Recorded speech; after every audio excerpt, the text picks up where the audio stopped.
lahat ay nakatingin kay Golden Cicada na hindi makapaniwala. Ang Southern Faction ay talagang handang kunin tayo. Sigurado ka bang hindi mo kami ginugulo? Golden Cicada, bakit nila kami kukunin pagkatapos naming salakayin sila? Anong presyo ang ibinayad mo para magbago ang isip nila tungkol dito? Tanong ni Sebastian. Napabuntong hininga si Golden Cicada habang sumagot. Hindi mo na kailangang malaman iyon. Ito ay sa pagitan ko at ng Southern Faction. At hindi nila ako papayagan na sabihin ito kahit kanino. Halika, dadalhin ko kayo sa Southern Faction. Nakatuon ang lahat kay Sebastian habang hinihintay siyang magdesisyon. Ang Golden Cicada ay dating pinagkakatiwalaang tao sa Northern Faction. Pagkatapos ng kanyang pagbagsak, gayunpaman, si Sebastian ang pumalit sa kanya at naging puso ng Northern Faction. Sige, pagtitiwalaan ka namin ngayon. Pero kapag nalaman kong nagsisinungaling ka na naman sa amin, pupugutan ko agad ang ulo mo. Sabi ni Sebastian na nanggigigil ang ngipin matapos itong pag-isipan. Tumango si Golden Cicada. Huwag kang mag-alala. Puputulan ko ang sarili kong ulo kapag nagsisinungaling ako sa inyo. Kaya lang, tumungo silang lahat sa Southern Faction kasama sina Golden Cicada at Sebastian na nangunguna. Kararating lang ng grupo sa labas ng base nang pigilan sila ng gwardya. Tumigil ka dyan, mga Northern Faction ****. How dare you guys return after we decided to spare your lives? Gumawa ng isa pang hakbang. At walang sino man sa inyo ang aalis ng buhay sa lugar na ito. Ang bawat tao'y Westering at Golden Cicid sa hindi paniniwala. Handang-handa ba ang Southern Faction na pasukin tayo? Sigurado ka bang hindi mo kami ginugulo? Golden Cicid, bakit nila kami ay tekein pagkatapos namin silang ay etek? Anong presyo ang ibinuhos mo para baguhin ang kanilang isipan tungkol dito? Sebastian S. Napabuntong hininga si Golden Cicid at sumagot. You don't need to know that. This is between me and the Southern Faction. And they won't allow me to tell kanino man about it. Halika, ihahatid ko kayo sa Southern Faction. Lahat ng mga mata ay nakatutok kay Sebastian at naghintay sila para sa kanya na magdesisyon. Si Golden Cicid ang dating pinagkakatiwalaang tao sa Northern Faction. Pagkatapos ng kanyang pagkalugmok, gayunpaman, kinuha ni Sebastian ang kanyang panunungkulan na naging tagapagmana ng Northern Faction. Sige, pagtitiwalaan ka namin ngayon. Pero kapag nalaman kong nagsisinungaling ka sa amin again, puputulan ko agad ang pag-iingat mo. Sebastian said with his teeth clenched after thinking it some thought. Tumango si Golden Cicid. Huwag kang mag-alala. Puputulan ko ang sarili kong pag-iingat kung nagsisinungaling ako sa inyo. Katulad nila, sila ay nakinig sa Southern Faction kasama ang Golden Cicid and na si Sebastian na nasa gilid. Kararating lang ng grupo sa labas ng base nang pigilan sila ng guard. Tumigil ka dyan, kayong mga Northern Faction ****. How dare you guys return after we decided to spray your leaves? Sa susunod na hakbang, walang sino man sa inyo ang mag-iiwan ng buhay na ito.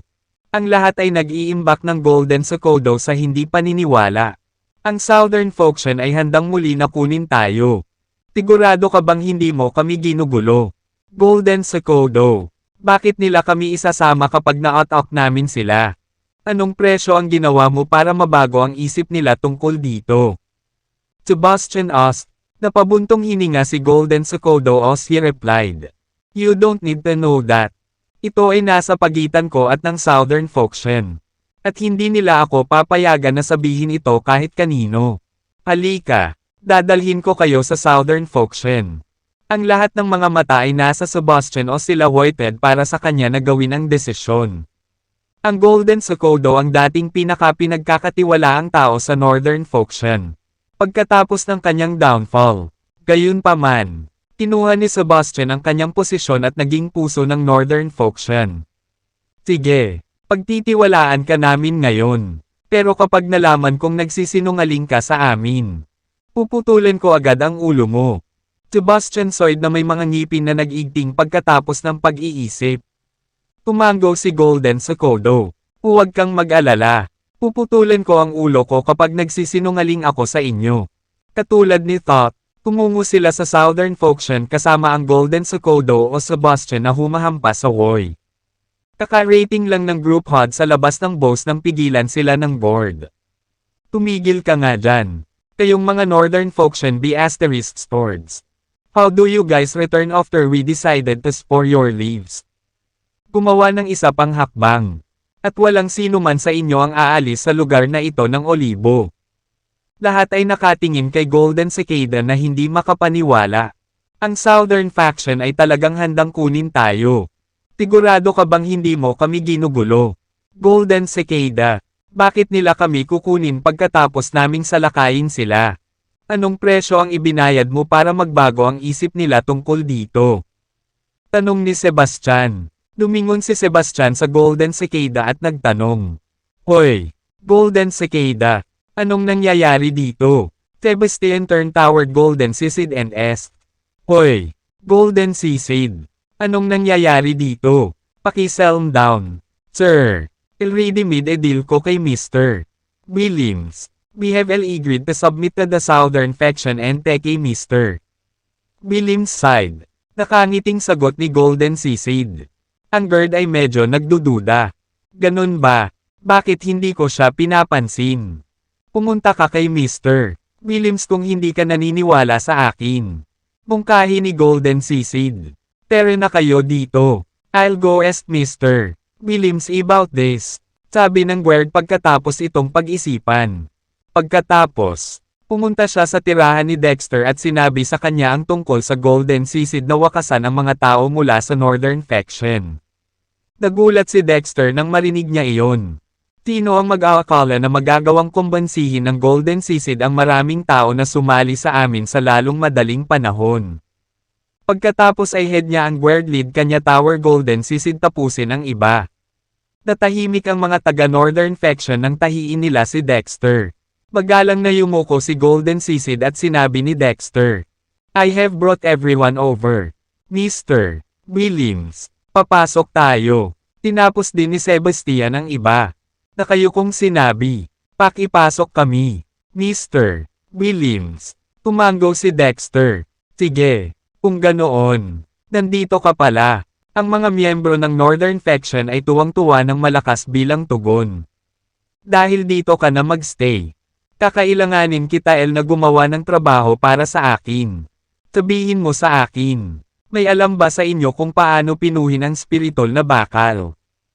Tanong ni Dexter. Lumingon si Sebastian sa Golden Cicada at nagtanong. Hoy, Golden Cicada, anong nangyayari dito? Kumalma po kayo sir. Nakipag-deal na ako kay Mr. Cruz. Napagkasunduan nating lahat na magpasakop sa Southern Faction at pumanig kay G. Cruz. Nakangiting sagot ni Golden Cicada. Medyo nagdududa ang gwardya. Ganoon ba? Bakit hindi ko narinig ang tungkol dito? Maaari kang magtanong kay Mr. Cruz kung hindi ka naniniwala sa akin. Iminungkahi ni Golden Cicada. Maghintay kayo dito. I'll go ask Mr. Cruz about this. Sabi ng guard matapos itong pag-isipan. Pagkatapos ay tumakbo siya hanggang sa tirahan ni Dexter at sinabi sa kanya ang tungkol sa Golden Cicada at ang mga tao mula sa Northern Faction. Medyo nagulat si Dexter nang marinig iyon. Tinong mag-aakalang makukumbansi ng Golden Cicada ang maraming tao na sumama sa amin sa lalong madaling panahon. Pagkatapos ay inakay siya ng gwardya patungo sa Golden Cicada at sa iba pa. Natahimik ang mga taga-Northern Faction nang makitang sumulpot si Dexter. Magalang na yumuko si Golden Cicada kay Dexter habang sinabing, dinala ko na ang lahat. Mr. Cruz, mangyaring ipasok kami. Si Sebastian at ang iba pa. Ay yumuko at sinabing, pakisundo kami. Mr. Cruz. Tumango si Dexter. Sige, kung ganoon, pwede kayong lahat manatili dito. Ang mga miyembro ng Northern Faction ay tuwang-tuwa ng malakas bilang tugon. Dahil mananatili kayong lahat dito. Kakailanganin ko kayong lahat na gumawa ng ilang trabaho para sa akin. Sabihin mo sa akin. May alam ba sa inyo kung paano pinuhin ang espiritual na bakal? Tanong ni Dexter. Lumingon si Sebastian sa Golden Cicada at nagtanong. Hoy, Golden Cicada, anong nangyayari dito? Humigit kumulang 20 tao sa karamihan ang nagtaas ng kanilang mga kamay. Kabilang sina Sebastian at Golden Cicada. Humigit kumulang 20 tao sa karamihan ang nagtaas ng kanilang mga kamay. Kabilang ang Sebastian at Golden Cicada. Ang mga labi ni Dexter ay pumulupot sa satisfied smile kapag naghahasik ng thought. 2 beses silang nag-hope ng maraming tao na kumpara sa Southern Folkshan na marunong magpino ng spiritual na bakal. Sa wakas ay mapapabilis na natin ang proseso. Habang nasa isip ang bagay na iyon. Tinabi niya, Golden Cicada, patnubayan mo sila at labanan ang pagdadalisay ng spiritual na bakal. Tama. Inabi ni Golden Cicada ang iba at sinundan siya ng mga ito. Pagkatapos ay binaling ni Dexter ang salita sa iba at nagpatuloy. Ang iba sa inyo ay tumulong sa pagkolekta ng spirit stones. Naiintindihan. Tatakot na sila ay masisipa. Agad silang nagsimulang magtrabaho ng masigasig. Ang susunod na ilang days ay dumaan ng mapayapa. Ngunit ang mga tao ay hindi nagtagal. 3 days pagkatapos ng Northern Folkshan na isinumite kay Dexter. Agad na hinanap ni Phoenix si Dexter. Dahil close sila ni Dexter. Pumasok siya sa kwarto niya nang hindi man lang kumakatok. Bad news. Dexter. Nanginginig na bulalas niya. Para lang muling naalala ni Dexter na mahimbing pa rin ang tulog niya sa kama. Putda, bakit halos natutulog si Dexter? Napaka-lousy niya. Tingin sa kanyang kaalaman. Si Dexter ay natutulog sa pag-asang makita si Lucy at ang matandang pulubi sa kanyang panaginip. Humigit kumulang 20 tao sa karamihan ang nagtaas ng kanilang mga kamay. Kabilang sina Sebastian at Golden Cicada. Kabanata 2652. Nako, ilang araw na ang nakakalipas mula nang mapanaginipan ni Dexter ang matandang pulubi at si Lacey na ikinadismaya niya. Binuksan niya ang kanyang mga mata at naiinip na nagtanong. Bakit ka ba natatarante? Ngayon ang araw na dapat nating ialay ang spirit stone sa Legates. Kung mapupunta ang lahat ayon sa plano, magpapadala ang Legates ng isang tao na darating at kunin ang mga ito. Gayunpaman, ang ating mga espiritong bato ay dinalisay na sa espiritual na bakal. Paano natin ipapaliwanag sa Legates? Sagot ni Phoenix. Sumagot siya, kung may dumating na humihingi ng mga espiritong bato, ipadala mo lang ito sa akin. Nang marinig iyon, maingat siyang nagtanong, sabihin mo sa akin ang totoo. Dexter, gusto mo bang makilala ang envoy na ipinadala ng Legates dahil balak mong patayin ang tao? Hindi mo iniisip na lumaban sa Legates. Hindi ba? Hindi naman. Sagot ni Dexter sabay iling. Nakahinga ng maluwag si Phoenix. Ang sarap pakinggan. Alam kong napakahusay mo. Gayunpaman, hindi ka tugma para sa mga Legates. Balita ko lahat sila ay mga mandirigma sa ilang klase o iba pa. Sa mga tuntunin sa labas ng mundo. Maaari silang maging mga hari. Mayroon silang pambihirang kapangyarihan. King class. Putol ni Dexter. Agad siyang tumango. Tama. Yun na yun. King class. Kaya hindi ka dapat kumilos ng padalos-dalos. Tumango siya. Tinabi niya. Hindi king class ang goal ko kundi TS. Hindi napigilan ni Phoenix ang tumawa. Pagkatapos ay sumagot ng nakangiti. Hindi ba't nagtatayo lang iyon ng mga kastilyo sa hangin? Kalimutan mo na. Hindi ako mananatili dito at makikipag-usap sa iyo ng kalokohan. Dapat mong isipin kung paano mo haharapin ang Legates. Eos. Grabe ang nangyari simula nang mapanaginipan ni Dexter ang matandang pulubi na si Lacey. Naikinadismaya niya. Iminulat niya ang kanyang mga mata nang walang pag-aalinlangan. Bakit ka nasa ganoong epenek? Titodi ang day na dapat nating ialay ang mga spirit stone sa Legates. Kung mapupuno ang L, magpapadala ang Legates ng isang tao para kunin sila. Gayunpaman, ang aming mga espiritong bato ay napino sa espiritual na bakal na LED. Paano tayo magpapaliwanag sa Legates? Sagot ni Phoenix. Sumagot siya, kung may dumating na humihingi ng mga espiritong bato, ipadala mo lang sila sa akin. Hearing that, she asked suspiciously, sabihin mo sa akin ang totoo. Dexter, pinuntahan mo ba ang sugo na ipinadala ng Legates dahil pinapatay mo ang tao? Hindi mo iniisip na umakyat sa Legates. Ikaw. Not et al. Tugot ni Dexter na may pag-iingat. Nakahinga ng maluwag si Phoenix. Ang sarap magparinig. Alam kong napakahusay mo. Gayunpaman, hindi ka angkop para sa mga legatos. I hear they're warriors of some class or other. Sa mga tuntunin sa labas ng mundo. Maaari silang maging mga hari. They have extraordinary power. King class. Putol ni Dexter. Tumango siya kaagad. Tama. Siya na. Haring Cleese. Iyon ang dahilan kung bakit hindi ka dapat umimik. Tumango siya. Tinabi niya. Ang aking goal ay hindi si King Claes kundi si T.S. Hindi napigilan ni Phoenix ang tumawa. Pagkatapos ay sumagot ng may ngiti. Hindi ba nagtatayo lang sila ng mga Cecil sa air? Kalimutan mo na. Hindi na ako magstay dito and talk nonsense with you.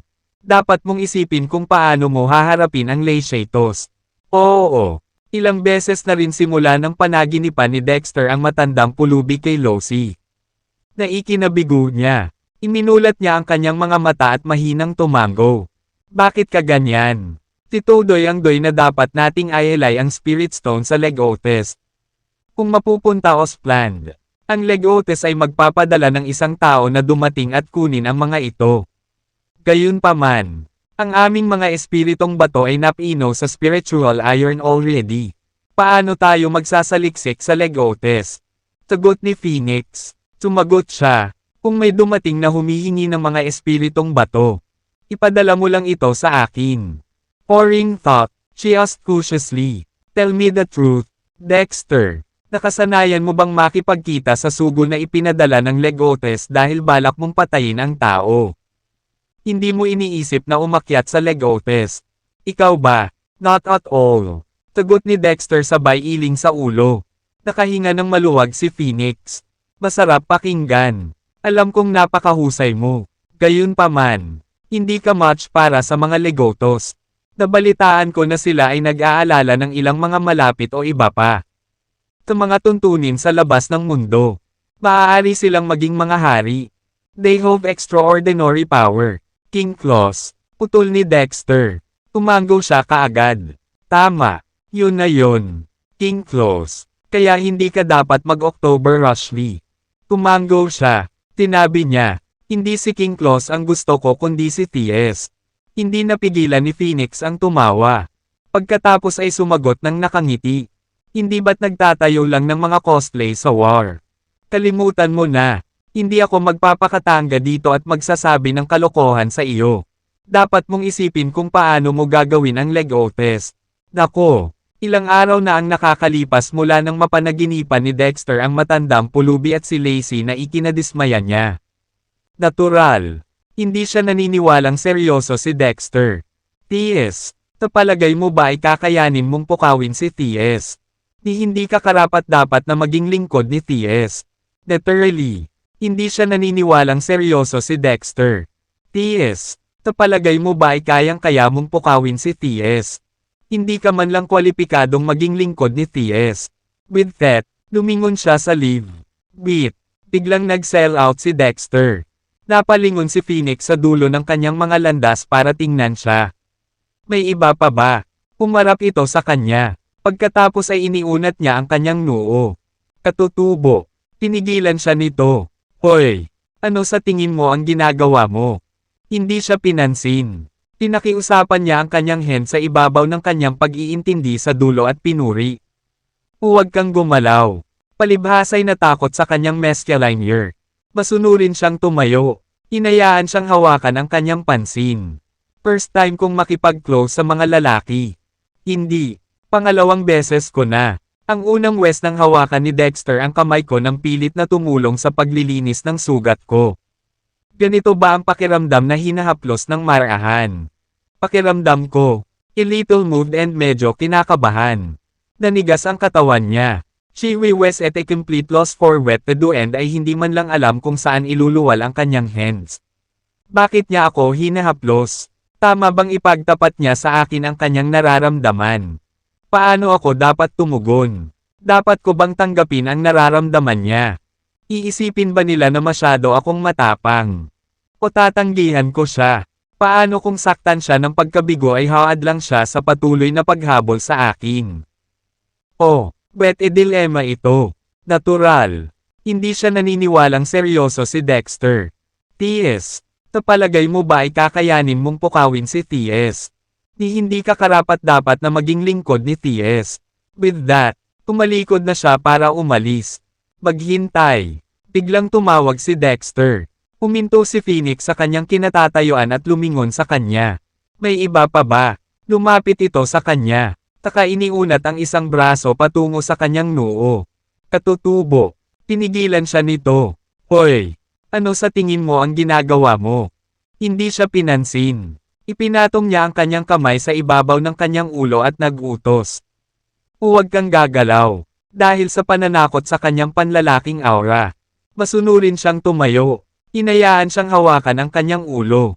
First time kong magkaroon ng ganoong kalapit na pakikipag-ugnayan sa isang lalaki. Hindi. Pangalawang beses ko na. Ang una ay nang hinawakan ni Dexter ang kamay ko ng pilit at tinulungang linisin ang sugat ko. Ganito ba ang pakiramdam ng masuyong tapik sa ulo? Pakiramdam ko, medyo gumalaw at medyo kinakabahan. Nanigas ang katawan niya. Siya ay ganap na nalilito sa kung ano ang gagawin at hindi alam kung saan ilalagay ang kanyang mga kamay. Bakit niya hinahagod ang ulo ko? Sa wakas, aamin na ba siya sa akin? Paano ako dapat tumugon? Dapat ko bang tanggapin ang nararamdaman niya? Iisipin ba niyang masyado akong matapang? O tatanggihan ko siya? Paano kung ma-frustrate siya at humadlang sa patuloy niyang paghabol sa akin? Oh, anong dilema ito? Natural. Hindi siya naniniwalang seryoso si Dexter. T.S. Tapalagay mo ba ay kakayanin mong pukawin si T.S.? Hindi ka karapat-dapat na maging lingkod ni T.S. Biglang naramdaman niyang nagbuga ng mainit na agos ang palad ni Dexter na dumaloy sa tuktok ng kanyang ulo at kumalat sa bawat butas ng butas. Daluyan ng dugo, at selula sa kanyang katawan. Bigla niyang naramdaman ang pole ni Dexter na naglalabas ng agos ng uod sa kanyang tuktok ng kanyang ulo at kumakalat sa bawat butas ng butas. Daluyan ng dugo, at sel sa kanyang katawan. The warmth made her feel thoroughly at ease. Niwalis nito ang kanyang footing. Ang kanyang mga kalamnan ay hindi namamalayan na lumuwag. At mas nakaramdam siya ng lakas. It's as though kakagising ko lang mula sa isang magandang tulog. Ito ay kahanga-hanga. Isang hint ng ungiti ang sumilay sa mga labi ni Phoenix. Noong na-enjoy niya ang sandali, biglang nawala ang uod sa hindi inaasahang pagkakataon. O sige na, magpatuloy. Huwag kang titigil. She said without thinking. In a frosty tone. Dexter said. Continue. Tama na ang already. Napansin kong medyo exhausted ka nitong mga post na ito. At nagdulot ito ng ilang internal injuries.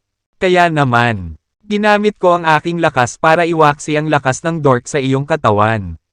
Siguraduhin mong mas makakapagpahinga ka sa hinaharap. Pumunta ka na ngayon. Tumayo siya at inunat ang sarili. Parang mas relaxed ang katawan ko. Then, she looked at Dexter asked, Are you going to ask me to leave just like that? Oh, please tulungan mo akong ilabas ang troush sa pinto. Sabi niya, biglang naramdaman niyang nagbuga ng mainit na agos ang palad ni Dexter na dumaloy sa tuktok ng kanyang ulo at kumalat sa bawat butas ng butas. Daluyan ng dugo, at selula sa kanyang katawan. Kabanata 2653. Ako, wala ka bang gustong sabihin sa akin? Galit na tanong ni Phoenix. Napatingin sa kanya si Dexter na nagtataka. Ano ang dapat kong sabihin sa iyo? Yung pangungusap na madalas sabihin ng mga lalaki sa mga babae. Tagot niya, namumula ang mukha. Tinamaan siya ng biglaang pagkaunawa. Ang mga lalaki at babae ay hindi dapat masyadong malapit sa isa't isa. Mangyaring umalis. Matutulog na ako. Pumunta ka sa impyerno. Galit na galit niyang sigaw bago umikot sa kanyang sakong at bumangga. Habang naglalakad siya palabas, hindi niya nakalimutang sip-a ng malakas ang pinto para mailabas ang galit. Ngumiti ng mapait si Dexter. Paanong hindi ko maintindihan ang ibig sabihin ni Phoenix? Gayunpaman, ang iba ay namumutla kumpara kay Lacey. Dahil nakita ko ang kagandahan ni Lacey para sa sarili ko. Paanong may ibang ordinaryong babae na mahuli ang aking mata? Malungkot na tingin ang bumungad sa kanyang mukha habang pinupulot ang panyo ni Lacey at ang hibla ng buhok na iniwan ng pulubi. Ay, Lacey, bakit ka tumigil sa pagpapakita sa panaginip ko? Gayun din. Ginoong matandang pulubi, papatayin ka ba ng muling paglabas ng isang kislap ng kamalayan mula sa parallel universe? Bakit ang tagal walang nangyari? Ang sentro ng Theas Island ay isang liblib. Bulubunduking lugar na nababalot ng mga puno. Walang nakipagsapalaran doon. Makapal ang kagubatan. At maraming mabangis na hayop. Dahil halos hindi ginagalaw ng mga tao ang lugar. Ang mga halaman at hayop sa lugar ay 2 hanggang 3 beses na mas malaki kaysa sa karaniwang sukat ng mga parehong species. Ang mga hayop ay mas mabangis din. Sa sandaling iyon, sa isang lugar sa sinaunang kagubatan. Isang matandang lalaki at isang mabangis na tigre ang nasangkot sa matinding labanan. Ako, wala ka bang anumang bagay na pinuntahan mo para sabihin sa akin? Galit na sabi ni Phoenix. Napatingin si Dexter sa kanya na nagtataka. Ano ang dapat kong sabihin sa iyo? Ang pangungusap na madalas sabihin ng mga lalaki sa mga babae. Tagot niya, na namumula ang kanyang dumi. Nagulat siya bigla. Ang mga lalaki ay hindi dapat maging masyadong malapit sa isa't isa. Please leave. Matutulog na ako. Pumunta ka sa impyerno. Galit na sigaw niya bago umikot sa kanyang dulong bumagsak. Habang siya ay humihikbi, hindi niya nakalimutang sipin ang pinto para mailabas ang kanyang galit. Ngumiti ng mapait si Dexter.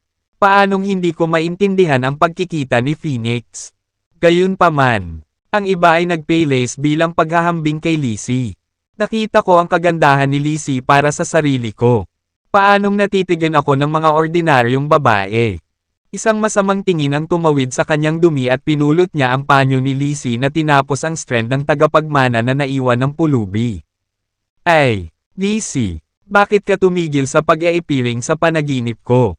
Gayun din, ginoong matandang pulubi. Papatayin ka ba ng paglabas at kislap ng kamalayan mula sa parallel universe e-game? Bakit hindi siya nangyari ng matagal? Ang gitna ng Theas Island ay nasa malayong lugar. Mabundok na lugar na pinaghalo ng mga puno. Walang nakipagsapalaran doon. Ang kagubatan ay siksikan. Sa dulo ay may napakaraming ligaw na animal. Dahil ang place ay hindi ginagalaw ng humans. Ang mga vegetation and beasts sa ere ay 2 hanggang 3 beses na mas malaki kaysa sa average size ng mga sim species. Ang mga animal ay mas mabangis. Sa sandaling iyon, sa isang lugar sa kauna-unahang kagubatan, ang mga matatandang lalaki na nagwawakas sa mabangis na tigre ay nalibang sa matinding labanan. Ako, hindi ka ba naglalagay ng anumang bagay na hindi mo gustong ibigay sa akin? Galit na nagdemonyo si Phoenix. Napatingin si Dexter sa kanya na nagtataka. Ano ang dapat kong toyo sa iyo? Thought sentence na madalas soy ang mga lalaki sa mga babae. Tagot niya, namumula ang kanyang mukha. Siya ay tinamaan ng biglaang realization. Ang mga lalaki at babae ay hindi dapat maging masyadong malapit sa iba. Please umalis ka na. Matutulog na ako. Pumunta ka sa impyerno. Galit na sigaw niya bago umikot sa kanyang takong at bumagsak. Habang nagpupumilit siyang lumabas, hindi niya nakalimutang sipin ang pinto para mailabas ang galit niya. Ngumiti ng mapait si Dexter. Paanong hindi ko maintindihan kung sino ang tinutukoy ni Phoenix? Gayunpaman, lahat ng iba ay nag-pose bilang komposisyon kay Lacey. Nang makita ko ang kagandahan ni Lacey para sa sarili ko, paano pa kaya ang ibang pangkaraniwang babae na nakatitig sa aking mata?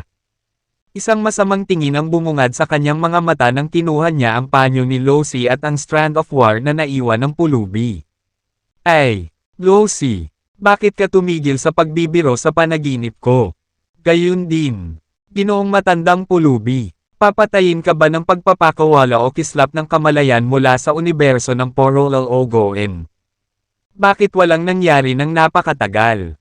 Ang sentro ng Theas Island was o remote. Mount Wanasorion na natatakpan ng mga puno.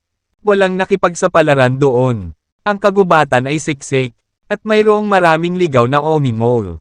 Dahil ang lugar ay hindi ginagalaw ng mga human. Ang mga halaman at mga hayop sa Oreo ay 2 hanggang 3 beses na mas malaki kaysa sa sobrang laki ng ilang mga species. Ang mga animal ay also mas mabangis. Sa sandaling iyon, sa isang lugar sa prime volume forest, sa matatandang o mabangis na tigre ay nasangkot sa matinding labanan. Ako, wala ka bang gustong sabihin sa akin? Galit na tanong ni Phoenix. Ang tigre ay kasing laki ng isang baka. Nababalutan ng mabangis na balahibo na kasing tigas ng mga bakal na pako. Itinumba nito ang mga puno at tinapakan ang damuhan kung saan man ito umagos. At ang napakalaking dagandong nito ay yumanig sa lupa. Ang tigre ay nasa baka, na natatakpan ng mabangis na balahibo sa kanilang kawen ng mga steel nails. Ito knocked ang mga puno sa dulo trempled sa ibabaw ng grass saan man ito rampaged. Bukas nito napakalaking roar shock sa lupa. Ang kalaban nito ay ang mga matatandang lalaki sa edad na 50. Siya head-graying tagapagmana. Tapusin ang kanyang mga damit ay sa tatters. Nabalot ng madugong sugat ang kanyang buong katawan. Lalo na ang kanyang back, na kung saan ay malalim na dumadaloy sa kanyang buong gulugod. Ito ay nakakatakot tingnan. Gayunpaman, kahit na ang mga matatandang lalaki ay malubhang na sugatan, siya ay tila walang katapusan na lumaban ng mas mabangis. Samantala, sa isang sulok ng battlefield ay nagtakda ng 2 lalaki, isang mas matandang dulo ang isang mas bata. Pinasa nila ang laban ng may pagbati ng interes na pagtatapos ay nagpakita ng walang intensyon na makialam. Paminsan-minsan, tila ay magsaya kapag impressed sa pamamagitan ng particular galaw. Nag-aapoy ang apoy sa harap nila. At nagtapos sila sa pag-aapoy ng manok na killer wolf na sadyang inihanda sa apoy. Bagamat hindi pa lubusang luto, ang fragrance nito ay namumuo sa air. Sumigaw ang mga nakababatang lalaki. Bilisan mo, tapusin mo na ang battle. Alfred, ang manok ay malapit nang matapos. Kung masyadong mahaba ang teke mo, baka wala nang matitira para sa iyo. Ang 3 lalaki ay walang iba kundi ang Killer Wolf, Tyler, and Alfred. Killer Wolf and Tyler had attained peak class the previous day. Kaya si Alfred na lang ang natira. Kaya naman, ginamit niya ang tigre para mag-train. Layunin niyang makuha ang peak class. Ang tigre ay kasing laki ng isang baka. Nababalutan ng mabangis na balahibo na kasing tigas ng mga bakal na pako. Itinumba nito ang mga puno at tinapakan ang damuhan kung saan man ito umagos. At ang napakalaking dagandong nito ay yumanig sa lupa. Ang kalaban nito ay isang matandang lalaki sa edad na 50. Siya ay may uban na buhok. At ang kanyang damit ay sira-sira. Natakpan ng mga dagwang sugat ang kanyang buong katawan. Lalo na ang kanyang likod, na may malalim na sugat na dumadaloy sa kanyang buong gulugod. Ito ay isang nakakatakot na tanawin upang pagmasdan. Gayunpaman, kahit na malubhang nasugatan ang matandang lalaki, tila walang takot at mas matinding lumaban. Samantala, sa isang sulok ng larangan ng digmaan ay nakaupo ang 2 lalaki, isang mas matanda at isang mas bata. Napanood nila ang laban ng may labis na interes at hindi nagpakita ng intensyon na makialam. Paminsan-minsan, tila ay magyaya kapag humanga sa isang partikular na galaw. Nagninangas ang apoy sa harap nila. At nag-iiho sila ng manok na espesyal na inihanda ng killer wolf sa ibabaw ng apoy. Hindi pa man lubusang naluto. Umalangaw-ngaw sa hangin ang bango nito. Sumigaw ang nakababatang lalaki. Bilisan mo at tapusin mo na ang laban. Alfred, malapit nang matapos ang manok. Kung magtatagal ka, baka wala nang matitira para sa iyo. Ang 3 lalaki ay walang iba kundi ang Killer Wolf, Tyler, at Alfred. Nakamit ni na Killer Wolf at Tyler ang peak class noong nakaraang araw. Kaya si Alfred na lang ang natitira. Kaya naman, ginamit niya ang tigre sa pagsasanay. Ang layunin niya ay makamit ang peak class sa araw na iyon. Ang tigre ay kasing laki ng isang baka. Nababalutan ng mabangis na balahibo na kasing tigas ng mga bakal na pako. Itinumba nito ang mga puno at tinapakan ang damuhan kung saan man ito umagos. At ang napakalaking dagandong nito ay yumanig sa lupa. Binigyan lang ni Dexter ng 3 araw ang 3. At huling araw na iyon, kahit na siya ay nabigo, kailangan niyang bumalik. At magiging mahirap na makahanap ng isa pang gininto ang pagkakataon para sa kanya upang umaban sa susunod na ranggo. Binigyan lang ni Dexter Hod ang 3 ng 3 doy. At ito ay ang nawalang doy already. Kahit na mabaygo siya, gusto niyang bumalik. At magiging mahirap na makahanap ng isa pang gininto ang pagkakataon para sa kanya upang makapunta sa susunod na round. Sagot ni Alfred. Ang kulit mo. Paano mo hinawakan ang pagkain ko? I'll mock you boy for it. Bigyan mo pa ako ng 5 minuto. I guarantee dadaan ako sa pick clause. Halika, munting kuting. Gawin natin ito ng mabilis. Wala akong oras makipaglokohan sayo. Tila naintindihan ng tigre kung sino ang sinabi niya. Nang marinig na tinawag ito ni Alfred na maliit na kuting. Lumipad ito sa Oroge at lumabas ng dumadagandong na dagandong. Niyanig ng roar ang mga puno kaya kumaluskos ang kanilang mga liyo. Ang lahat ng mga ibon at mga hayop sa loob ng 10 milya na radius ay tumakas sa iba't ibang direksyon. Na natakot sa galit ng tigre. Sa pag-arko ng katawan nito. Iniipon ng tigre ang lakas nito at tumama. Ini-swipe nito ang mga pangharap na claws. Diretsyong itinapat sa ulo ni Alfred. Agad na natigilan si Killer Wolf at Tyler. It's such a vicious attack that even the two of us would have to go all out to block it. Hindi nila maiwasang mag-isip kung si Alfred, na mas mababa sa kanila, ay kayang kayanin ang gayong suntok. Ang dalawang lalaki ay may sensinang nag-imbak sa bote nang hindi kumukurap. Handang pumasok at tulungan si Alfred anumang oras. Hindi nila uso ang pakiramdam na kung nakaligtas siya sa attack ng tigre. May posibilidad na mapunta siya sa susunod na nakababahalang rank. Binigyan lang ni Dexter ng 3 araw ang 3. At huling araw na iyon. Kahit na siya ay nabigo. Kailangan niyang bumalik. At magiging mahirap na makahanap ng isa pang gininto ang pagkakataon para sa kanya upang umaban sa susunod na ranggo. Kabanata 2654.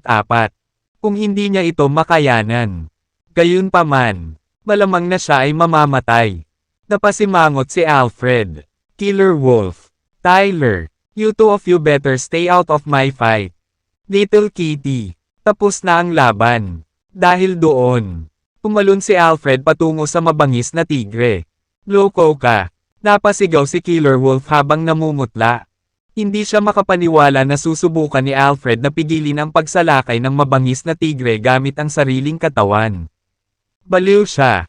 Ang pangangatawan ng tigre ang pinakamalakas nitong sandata. At mahina ang katawan ng tao. Siya ay baliw na subukang gamitin ang kanyang kahinaan upang labanan ang lakas ng tigre. Nako, hindi siya mapigilan ni Killer Wolf kahit gusto niya. Nabangga na ni Alfred at ng tigre ang isa't isa ng malakas na kalabog. Pagkatapos, isang nakabulag na Crimson Ray ang nagpapaliwanag sa lugar. Parehong hindi makita ni Killer Wolf at Tyler ang nangyayari habang binulag sila ng Crimson Ray. At ang kanilang mga puso ay nasa kanilang mga bibig. Nag-away sila kasama ni Alfred sa loob ng maraming taon. Natural. Ayaw nilang makitang mamatay si Alfred. Lumipas ang 1 segundo. Tapos, 2, 3. Habang lumilipas ang oras, unti-unting nawawala ang pulang ilaw. Nanlaki ang mga mata ni Killer Wolf at Tyler upang pagmasdan ang eksena sa loob ng Crimson Light. Noon ay malabo nilang nakita ang silhouette ng tigre. Hindi na matagpuan ang figure ni Alfred. Pumalon ang kanilang mga puso. No way. Hindi naman siguro nilalamon ng tigre si Alfred, di ba? Paano siya nawala sa manipis na hangin? Kung hindi niya ito makayanan. Gayunpaman, malamang na mamamatay siya. Napasimangot si Alfred. Killer Wolf. Tyler, the two of you better stay out of my fight. Little Kitty. Tapos na ang laban. Gamit ang mga ito, pumalun si Alfred sa mabangis na tigre. Luntik ka. Sumigaw si Killer Wolf habang nagpeled siya. Hindi siya makapaniwala na susubukan ni Alfred na takasan ang mabangis na tigre gamit ang sariling katawan. Ang kulit niya. Ang pangangatawan ng tigre ay ang pinakamalakas na weapon nito. Nagtatapos sa Human Body West Week. Siya ay insan upang subukang gamitin ang kanyang linggo upang labanan ang lakas ng tigre.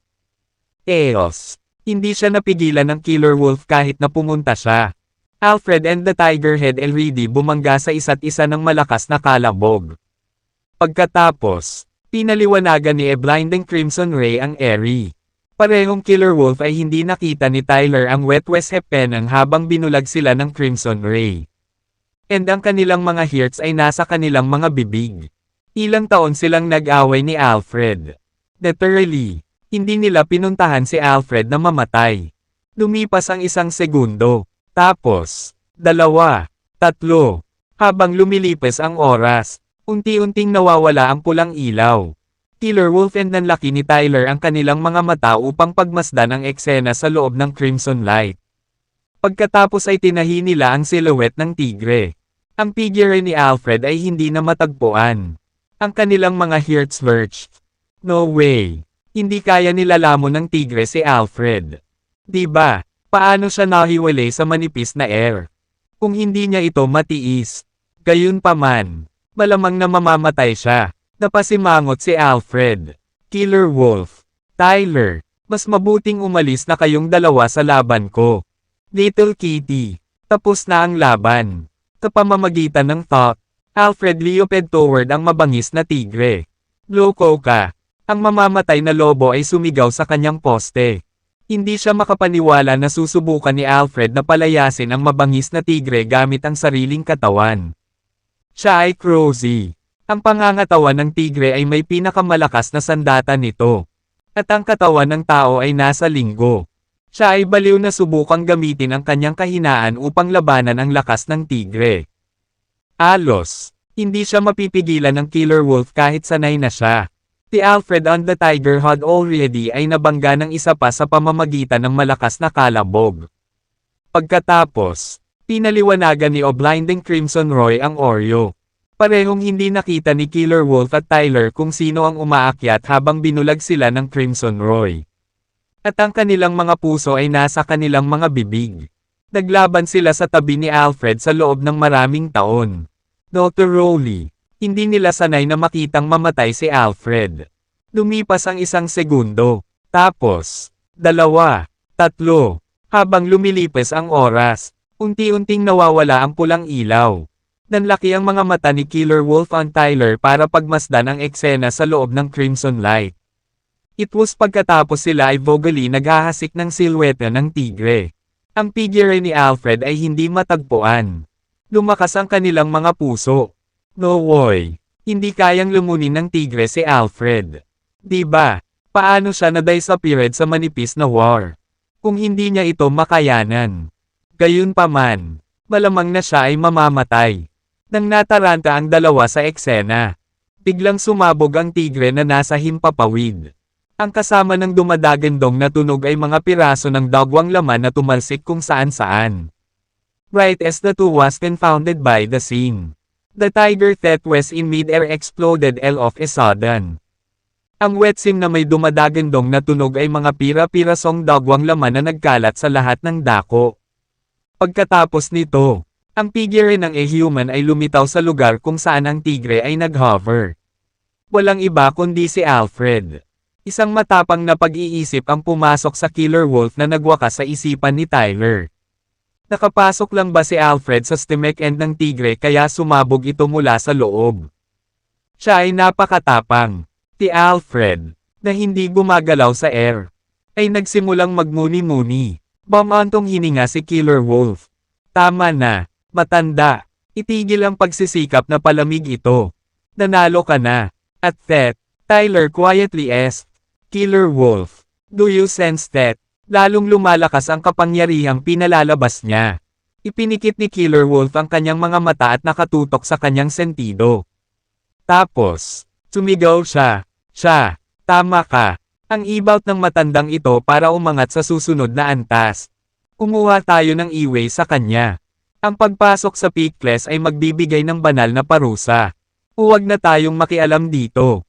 Oo, mag-retreat tayo. Nang walang pag-aalinlangan. Mabilis na umatras si Killer Wolf at nanatiling malayo kay Alfred. Alfred will like a jinx that everyone detested at that moment. Para kahit sinong malapit sa kanya ay mahihila sa gulo. Boom! Ang mga ulap ng ulap ay biglang nagsama-sama sa dating maliwanag na kalangitan at ang kidlat ay tumama sa lupa.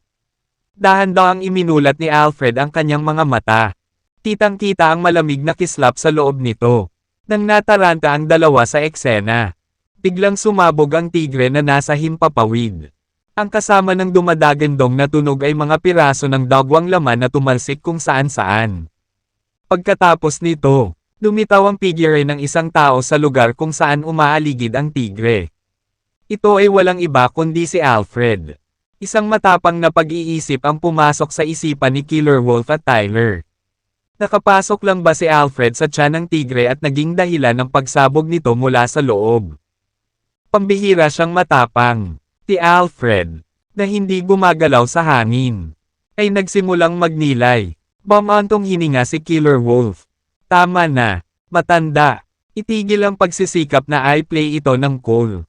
Nanalo ka na. Sa sandaling iyon, tahimik na nagtanong si Tyler. Killer Wolf, nararamdaman mo ba iyon? Palakas ng palakas ang kapangyarihang ibinubunga niya. Pumikit si Killer Wolf at itinoon ang pansin sa kanyang sentido. Tapos, sumigaw siya. Ha, tama ka. Ang matandang ito ay malapit nang umakyat sa susunod na antas. Layuan na natin siya. Ang pagpasok sa peak class ay makakaakit ng banal na parusa. Huwag na tayong mahuli dyan. Oo, patres na tayo. Walang pag-aalinlangan. Mabilis na umatras si Killer Wolf at lumayo kay Alfred. Si Alfred ay parang jinx na kinasusuklaman ng lahat sa sandaling iyon. Para sa sino mang malapit sa kanya ay kalad ka rin sa gulo. Boom! Ang mga maitim na ulap ay biglang nagtipon sa kaninang maaliwalas na kalangitan habang ang isang kidlat ay tumama sa lupa. Dahan-dahang iminulat ni Alfred ang kanyang mga mata. Bumungad sa kanila ang malamig na kislap. Nang nataranta ang dalawa sa eksena, biglang sumabog ang tigre na nasa himpapawid. Ang kasama ng dumadagandong na tunog ay mga piraso ng dagwang laman na tumalsik kung saan-saan. Itinagilid niya ang kanyang ulo upang tumingin sa langit at sumigaw. Halika, parusa ng Diyos. Tingnan natin kung sino ang huling nakatayo ngayon. Itinagilid niya ang kanyang headbuck upang tumingin sa langit at sumigaw. Halika, parusa ng Diyos. Tignan natin kung sino ang nawawalang nakatayong todoy. Boom! Ang isa pang nakakapangangilabot na tunog ay kasama ng kidlat na dumarating kay Alfred. Dalhin mo. Nagpakawala ng enerhiya si Alfred sa langit. Nang ang enerhiya ni Alfred ay bumagsak sa daloy ng kidlat, ang enerhiya ay nawala kaagad. Ngunit ang kapangyarihan ng kidlat ay nabawasan lamang ng kaunti. Finally, tinamaan ng kidlat si Alfred. Ang balat ng matandang lalaki ay nasunog. At ang amoy ng pagluluto ng laman ay naamoy sa mantika. Sa sigaw ng punto, nagpumigla si Alfred at halos mahulog mula sa war. Kabutihang palad. Nagmanaged siya upang mabawi ang kanyang bolwans at nagsimulang humiga sa kidlat. Ang kidlat ay may actually na enerhiya. At kung kanino ginawa ni Alfred ang kanyang pag-absorb ng enerhiya at binago ito sa kanyang sarili. Ang enerhiya ni Alfred ay naging mas condensed as he absorbed ang bolt ng kidlat. At ang kanyang kapangyarihan ay tumaas. Marahil ang mas mahusay na paraan ng paglalarawan ng kidlat ay ang soy na ito ay regalo mula sa Diyos sa mga alalahanin na sumasakop sa peak class. Tanging sa pamamagitan lamang ng pagkuha sa mga banal na parusa maaari mong makuha ang peak class. Pagkatapos ng lahat, Croc, sa sandaling Ogoen, isa pang kidlat ang dumating sa salitang Alfred. Habang tumatagal si Alfred ay lumaban. Nagiging kapatid siya. At buong puso niyang tinanggap ang kidlat. Itinagilid niya ang kanyang ulo upang tumingin sa langit at sumigaw. Halika, parusa ng Diyos. Tingnan natin kung sino ang huling nakatayo ngayon. Kabanata 2655. Parehong pinagmamasdan siya ni Killer Wolf at Tyler sa takot. Bagaman nakatagpo sila ng parehong bagay ilang araw bago. Hindi sila natakot kapag sila mismo ang nakararanas nito. Nang sila ay nakatayo sa gilid lamang ay tunay nilang nakita ang sindek ng banal na parusa. Nag-aalala sila na baka hindi ito makuha ni Alfred. Samantala, 10 kilometro ang layo sa kanila. Isang pangkat ang nangangaso sa kakahuyan. Ang koponan ay walang iba kundi ang pangkat na pinamunuan ng Northern King. Siya ay karaniwang isang abalang tao. At bihira para sa kanya na magkaroon ng oras na lumabas para sa isang sesyon ng pangangaso tulad ng araw na iyon. Kaya naman, siya ay nasa mabuting kalagayan. Gayunpaman, ang maaliwalas na asul na kalangitan ay biglang naging makulimlim habang umaalingaw-ngaw ang kulog at kumikidlat. Ang malalakas na bugzo ng hangin ay umuungol. At ang malalaking patak ng ulan ay walang awang ibinato sa kanila. Ang mga nasasakupan ng Northern King ay nagmamadaling nagsalita. Bilis, magtayo ng isang tolda. Ang grupo ay agad na nagsimulang magtayo ng mga tolda upang protektahan ang Northern King mula sa ulan. Gayunpaman, ang Northern King ay nakatitig sa gitna ng bagyo sa tahimik na pagmumuni-muni. Ilang sandali pa, ang boses ng kanyang nasasakupan ang humila sa kanya palayo sa kanyang pinag-isipan. Northern Master, mangyaring lumipat sa loob ng tent para makapagtago sa ulan. Mukhang hindi ito titigil saglit. Gayunpaman, umiling ang Northern King at nagkomento. Mukhang may mali sa ulan na ito. Ano? Nakakunot ang noo ng ilan sa mga miyembro ng team bilang tugon. Anong meron dito? Karaniwang nangyayari ang ulan sa mga kakahuyan na ito. Gayunpaman, sigurado akong may dahilan sa likod ng mga salita ng Northern King. Parehong Killer Wolf and Tyler wetched him in fear. Bagamat naranasan na nila ang ilang mga bagay noon. Hindi sila natakot kapag sila mismo ang nakakaranas nito. Nang sila ay nasa gilid lamang ay tunay nilang nakita ang sindek ng banal na parusa. Nag-aalala sila na baka hindi ito mateke ni Alfred. Samantala, 10 kilometro ang layo mula sa kanila. At nangangaso sa kagubatan. Ang team ay walang iba kundi ang team na pinangunahan ng Northern King. Kalahati.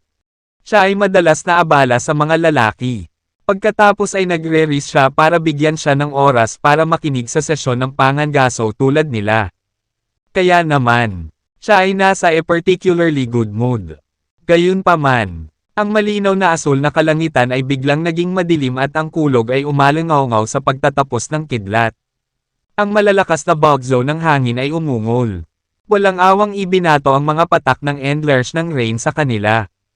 Ang mga subordinate ng Northern King ay nag-aalinlangan na nagsalita. Bilasan, magtayo ng tent. Ang grupo ay agad na nagtayo ng mga tolda upang protektahan ang Northern King mula sa rain. Gayunpaman, ang Northern King ay nakatutok sa gitna ng bagyo sa tahimik na pagmumuni-muni. Ilang sandali pa, hinayla siya ng boses ng kanyang subordinate mula sa kanyang pag-iisip. Northern Master, lumipat ka sa loob ng tent para magtago sa rain. Mukhang hindi ito titigil saglit. Gayunpaman, umiling-iling si Northern King at nagkomento. Mukhang may hindi nababago sa rain na ito. Ano? Nagsalubong ang kilay ng ilan sa mga miyembro ng team bilang tugon. What's of about it? Ang rain ay karaniwang nangyayari sa mga kakahuyan na ito. Gayunpaman, sigurado ako na mayroong reason sa likod ng mga salita ng Northern King. Parehong Killer Wolf at Tyler ang nakatingin sa kanya sa takot. Bagamat naranasan na nila ang ilang bagay noon. Hindi sila natakot kapag sila mismo ang nakararanas nito. Nang sila ay nakatayo sa gilid lamang ay tunay nilang nakita ang sindek ng banal na parusa. Nag-aalala sila na baka hindi ito makuha ni Alfred. Sa panahong iyon, 10 kilometro ang layo mula sa kanila. O TMUs pangangaso sa kakahuyan. Ang grupo ay walang iba kundi ang grupong pinangunahan ng Northern King. Siya ay karaniwan o abala sa buwan. At ito ay mahirap para sa kanya na maglaan ng oras upang lumabas para sa sesyon ng pangangaso tulad ng ginagawa niya. Kaya naman, siya ay nasa o particularly good mood. Gayunpaman, ang maaliwalas na asul na kalangitan ay biglang naging o madilim na kulog at kumidlat. Ang malalakas na bugzo ng hangin ay umungol. At walang awang ibinato ang mga patak ng Lord sa kanila. Ang mga subordinate ng Northern King ay buong galit na nagsalita. Mabilis, magtayo ng tent. Ang grupo ay agad na nagtago ng mga tolda upang protektahan ang Northern King mula sa rain. Gayunpaman, ang Northern King ay nag-iimbak sa gitna ng bagyo sa tahimik na pagmumuni-muni. Ilang sandali pa, hinayla siya ng boses ng kanyang subordinate mula sa kanyang pag-iisip. Northern Master, Mangyaring lumipat sa loob ng tolda upang magtago mula sa Roin. Mukhang hindi ito titigil for a while. Gayunpaman, umiling ang Northern King at nagkomento. Mukhang may mali sa Roin na ito. Sino? Nagsalubong ang kilay ng ilan sa mga miyembro ng TM bilang tugon. Sinong may alam dito? Ang Roin ay karaniwang nangyayari sa mga kakahuyan na ito. Gayunpaman, sigurado akong may Oarioson sa likod ng mga salita ng Northern King. Parehong pinagmamasdan siya ni Killer Wolf at Tyler sa takot. Bagaman nakatagpo sila ng parehong bagay ilang araw bago. Hindi sila natakot kapag sila mismo ang nakararanas nito. Nang sila ay nakatayo sa gilid lamang ay tunay nilang nakita ang sindek ng banal na parusa. Kaya, ang isa sa kanyang mga nasasakupan ay pansamantalang nagtanong. Northern Master, ano ang problema sa ulan na ito? Kaya naman, ang isa sa kanyang mga nasasakupan ay pansamantalang nagtanong. Northern Master, ano ang mali sa rain na ito? Nararamdaman ko ang kapangyarihan mula sa kulog na nagtatapos sa kidlat. Ito ay malinaw na banal na parusa. Banal na parusa. Ano yon? Isang hitsura ng pagkalito ang tumawid sa dumi ng kanyang mga nasasakupan. Nagpatuloy si Northern King. 2 beses pa lang akong nakakita ng banal na parusa nang ang mga Semp Masters ng Semp South ay nagtapos sa Semp North na tumaas sa kanilang mga classes.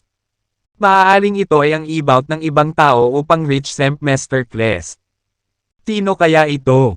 Ang Semp Master na sinasabi nila sa ibout ay tumutugma sa peak class, Fat Killer Wolf Whittle King ibout.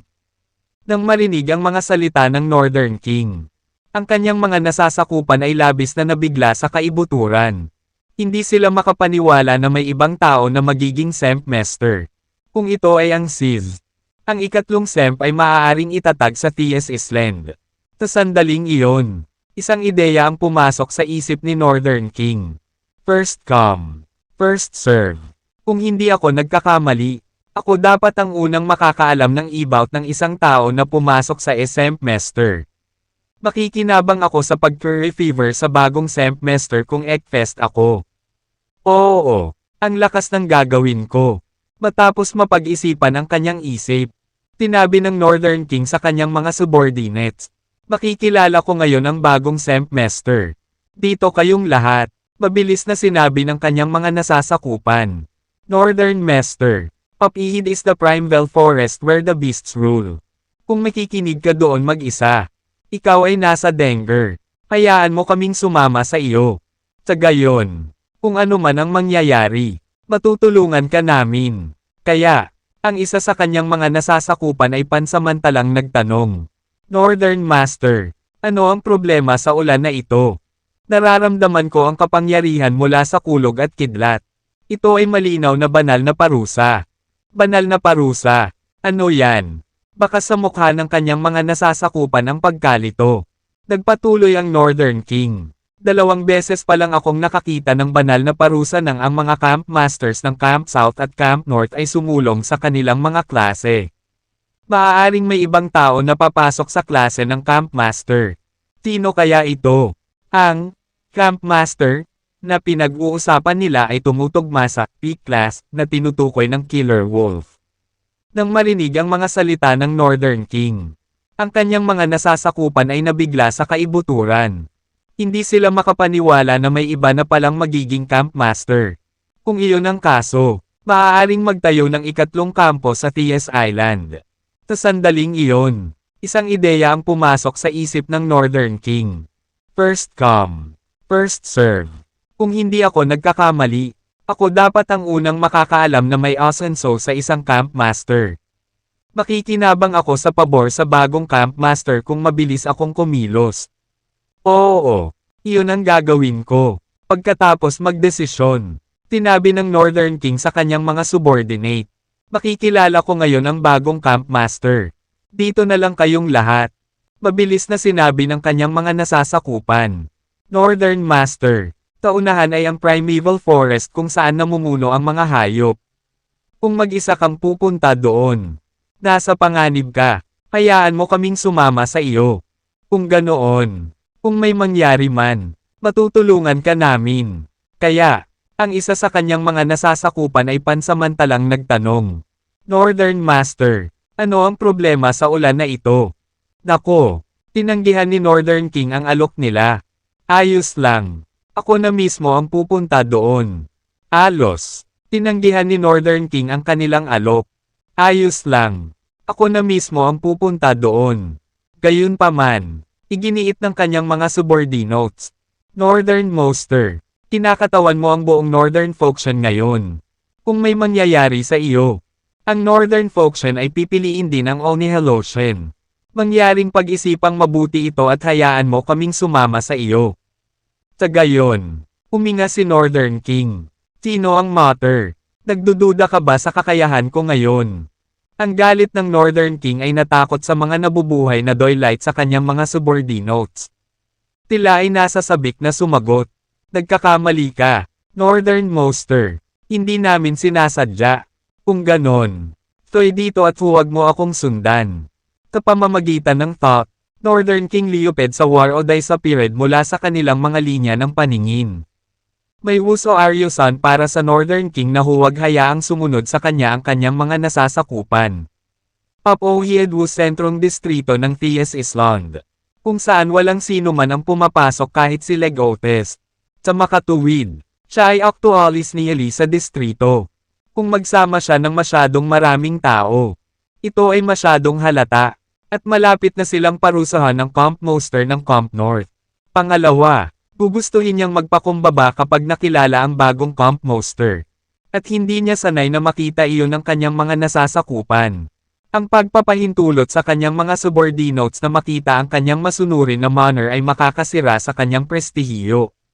Na kung saan ay makakaapekto sa kanyang kakayahang mamuno sa hinaharap. Di nagtagal pagkatapos ng pagde-deport. Muling ibinalik ng Northern King ang gitna ng bagyo sa pamamagitan ng pag-trucking ng kidlat. Nagkataon lang. Post-Northern King arrived. Alfred was done with his advancement. Nako, tinanggihan ni Northern King ang alok nila. Ayos lang. Ako na mismo ang pupunta doon. Kabanata 2656. Para siyang nabagong anyo. Mukhang masigla at makapangyarihan si Alfred. Kahit na nagtatago si Northern King sa isang sulok, naramdaman niya ang pressure ng napakalaking kapangyarihan ni Alfred. Gaya ng inaasahan ng isang camp master. Higit pa rito, kahit na ang taong nauna sa kanya ay naging isang camp master pa lang. Napakalakas niya hanggang sa puntong naramdaman ni Northern King na maihahambing siya sa camp masters ng Camp South at Camp North. Nang bumaba si Alfred sa lupa, huminga siya ng malalim at sinabing, "Ito ba ang peak class?" Medyo nakaka-disappoint. Lumapit sa kanya sina Killer Wolf at Tyler at tinukso. "Save it, old man. Alam naming natutuwa ka." Napabuntong hininga si Alfred. "Bakit ako matutuwa? Naabot ko ang peak class makalipas ang 2 araw kaysa sa inyong dalawa. Nakakahiya. Kailangan kong maging mas mabilis kaysa sa inyong dalawa kapag umabant na tayo sa Celestial class." Nagbiro si Killer Wolf. "Hindi mo ba narinig kung paano palaging mahuhuli ang isang lalaki pagkatapos ng isang beses? Dahil mas mabagal ka na sa amin na maabot ang peak class. Mas mabagal ka pa sa amin sa hinaharap." Napabuntong hininga si Alfred. "Sige, postahan tayo. Kung mas mabilis akong makarating sa Celestial class kaysa sa inyong dalawa, kailangan mong magpatira pa sa harap ko at humingi ng awa. Paano na? Walang problema. Paano kung mas mabagal ka sa amin na maabot ang Celestial class? Kung gayon, hahayaan kong pakasalan ka ng apo ko. Di asterisk man ikaw."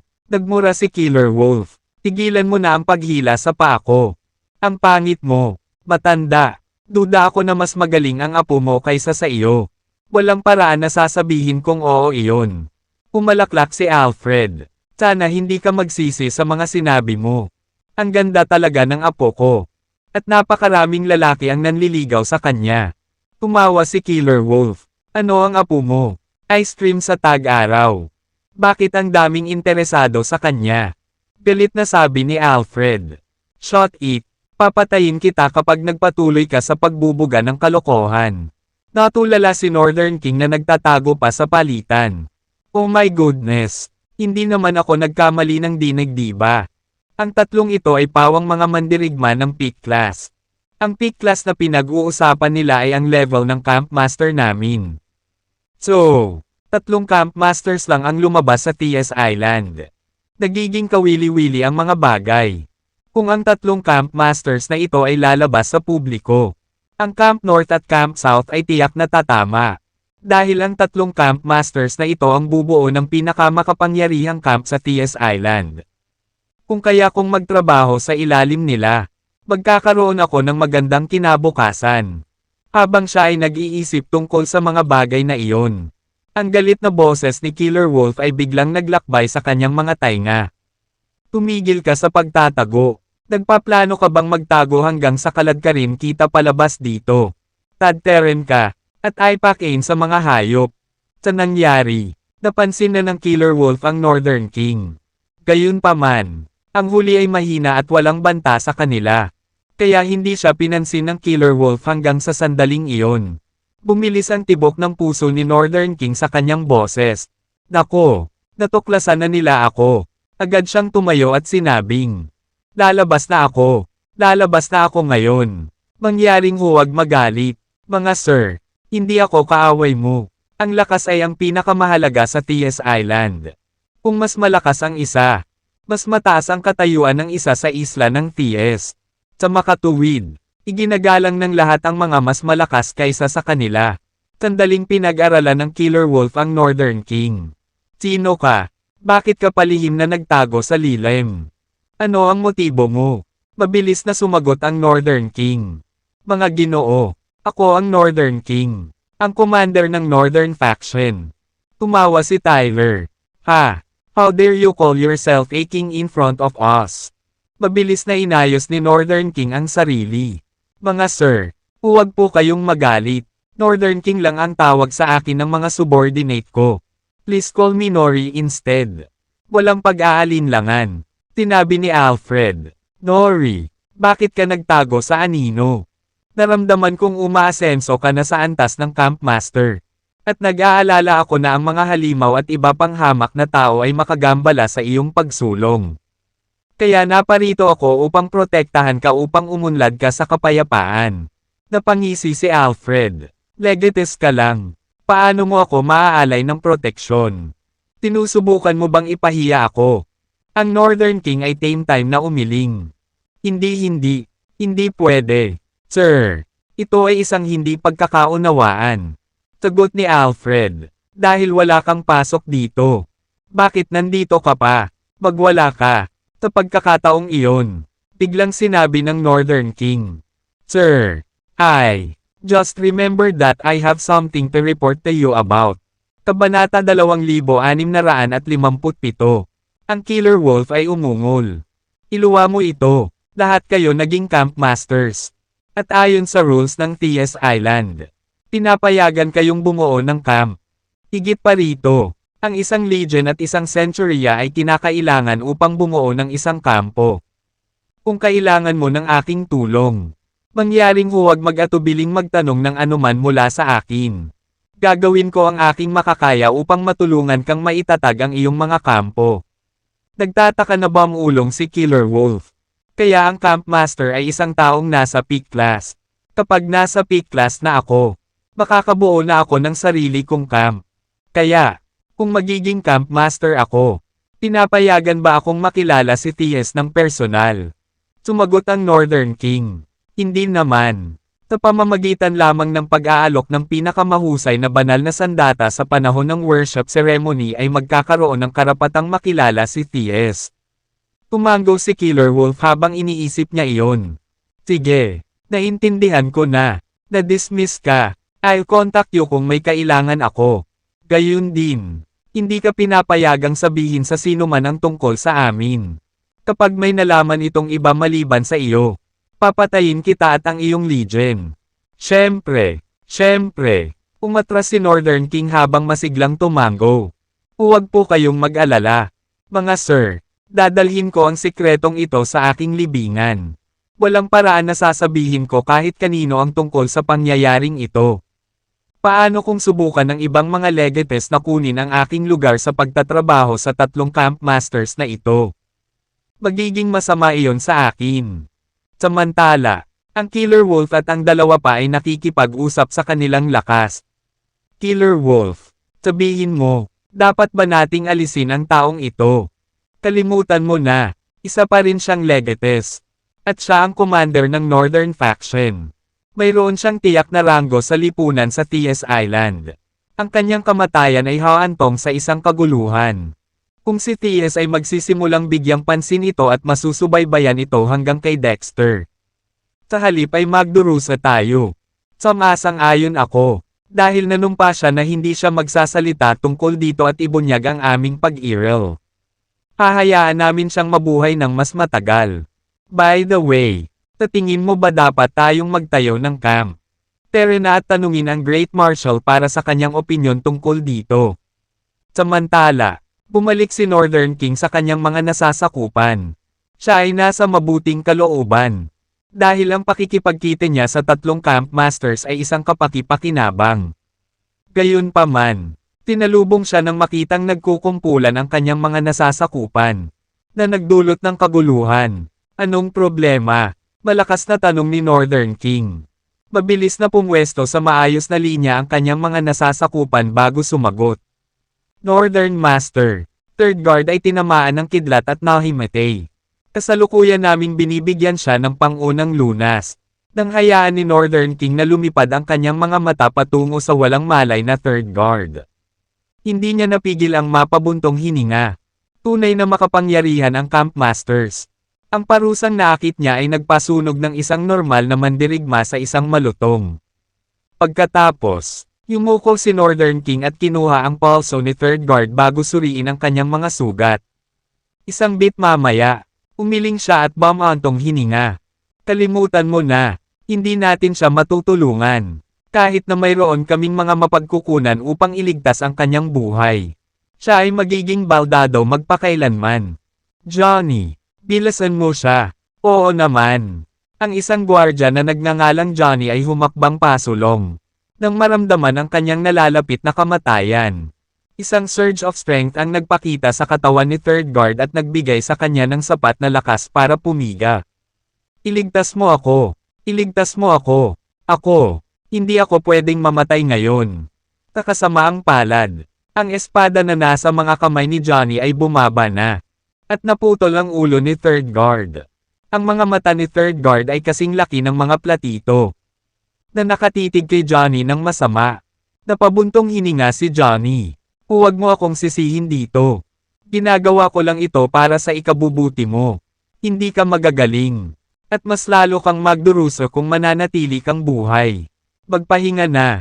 Hindi mo na-enjoy ang buhay. Kaya't mapayapa ka sa kabilang buhay. Sa sandaling iyon, tinabi ng Northern King. Tama, may naalala lang ako. Ang Third Guard ay namamahala sa pagkolekta ng Spirit Stones mula sa Centuria. Ngayong patay na siya, ang gawaing ito ay itatalaga sa iyo. Johnny, huwag mo akong pababayaan. Natuwa si Johnny sa narinig. Ang pagkakatalaga sa gawain ng pagkolekta ng Spirit Stones para sa Northern King ay isang simbolo ng kanyang katayuan kung paano siya pinagkakatiwalaang subordinate ng Northern King. Sa madaling salita, tinimulan ng Northern King na pahalagahan ang halaga ni Johnny. Kabanata 2658. Nakaramdam ng pasasalamat. Tinabi ni Johnny, huwag kang mag-alala, Northern Master. Hindi kita pababayaan. Tutulungan kitang mangolekta ng mga Spirit Stone sa oras at buo. Okay. Sagot ng Northern King. Maaari ka nang magsimulang mangolekta ngayon. Ipagpatuloy mo. Dapat masanay ka na sa proseso. Naiintindihan. Nagpaalam si Johnny sa Northern King at nagtungo sa base ng Northern Faction Centuria. Mas mainam na mayroon silang sapat na mga Spirit Stone na handa. Kung hindi, tuturuan ko sila ng leksyon.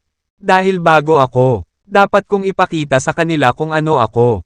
Hindi nagtagal. Dumating si Johnny sa teritoryo ng Golden Cicada. Sa kanyang pagtataka, mukhang desyerto ang teritoryo ng Golden Cicada. Sa katunayan, walang kahit isang kaluluwa ang naroroon. Kumunat ang noo ni Johnny at bumulong. What the F***? Nasaan ang lahat? Hindi kaya binago nila ang lokasyon ng kanilang base.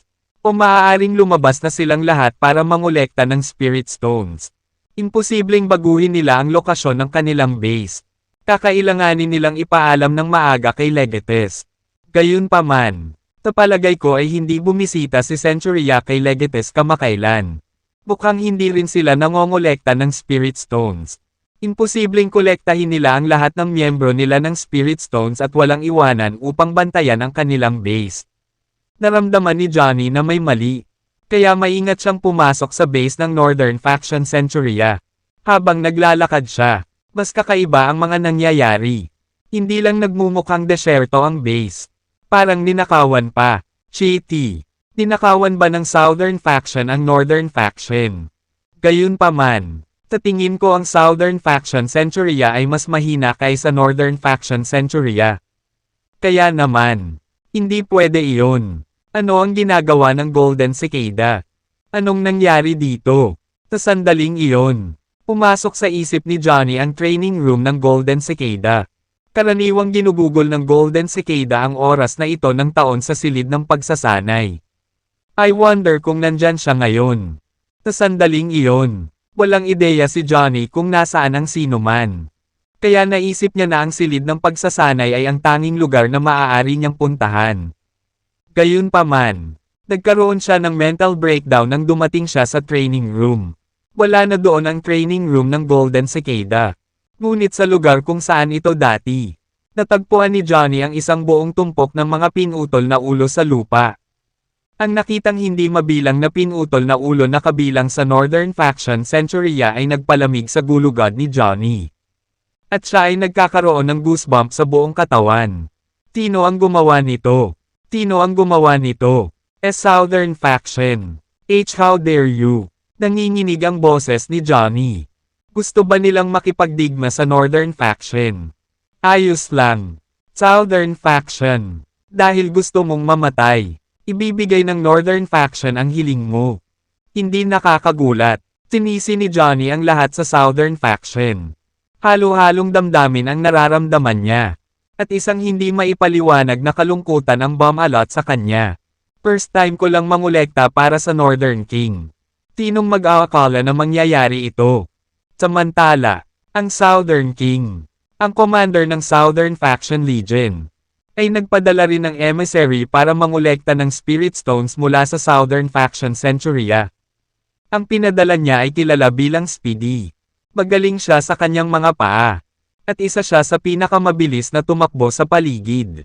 Sa katunayan, kaya niyang tumakbo ng halos kasing bilis ng Southern King mismo. Ipinadala ni Southern King si Speedy upang mangolekta ng Spirit Stones dahil mas mabilis niyang matatapos ang gawain. Maganda ang mood ni Speedy habang nasa kanyang paglalakbay. Habang matikas na naglalakad, may himig pa siya sa sarili. Masayang-masaya si Speedy sa kanyang trabaho dahil kailangan lang niyang magtrabaho ng 4 na araw sa isang taon. At ito ay isang trabahong may kalayaan. Bukod dito, maaari pa siyang magtago ng ilang Spirit Stones para sa kanyang sarili habang nag-iipon siya. Sa asensya, 9 sa 10 tao ang naiinggit sa trabahong mayroon siya. Hindi nagtagal, dumating si Speedy sa base ng Southern Faction Centuria. Nang makita ng mga tanod si Speedy, mabilis nilang tinanggap siya at sinabing, "Hi, Speedy, siguradong pagod ka na. Dito, maupo ka." Dahil doon, inimbitahan ng mga gwardya si Speedy na magpahinga sa malapit na gazebo na para sa kanilang sarili. Bagamat server lamang ang mga gwardya at si Speedy ay nagsisilbi kay Legates. Kaya naman, kinailangan ng mga gwardya na magpakita ng paggalang kay Speedy. Kabanata 2659. Sa katunayan, kahit si Draco, ang centurion ng Southern Faction, ay kailangang magpakita ng paggalang kay Speedy. Ayos lang, nagmamadali akong hanapin si Draco. Sagot ni Speedy. Sa katunayan, si Speedy lang ang may lakas ng loob na tawagan si Draco sa kanyang pangalan. May ngiti sa labi, tinabi ng gwardya, hindi nagmamadali. Speedy, uminom ka muna ng tsaa. Okay. Kamakailan, binigyan ako ng Dragon King ng fruit tea. At nag-atubili akong inumin ito. Ihain ko ito sa iyo. Tumikim si Speedy at nanunuya. Fruit tea. I'm sorry. Pero papasa ako. Masyadong mura iyon para sa akin. Tama na ang kalokohan. Papasok na ako sa trabaho. Gusto ni Speedy na pumasok sa loob. Tinigilan siya ng gwardya at sinabing, I'm sorry. Speedy, hindi ka pa pwedeng pumasok.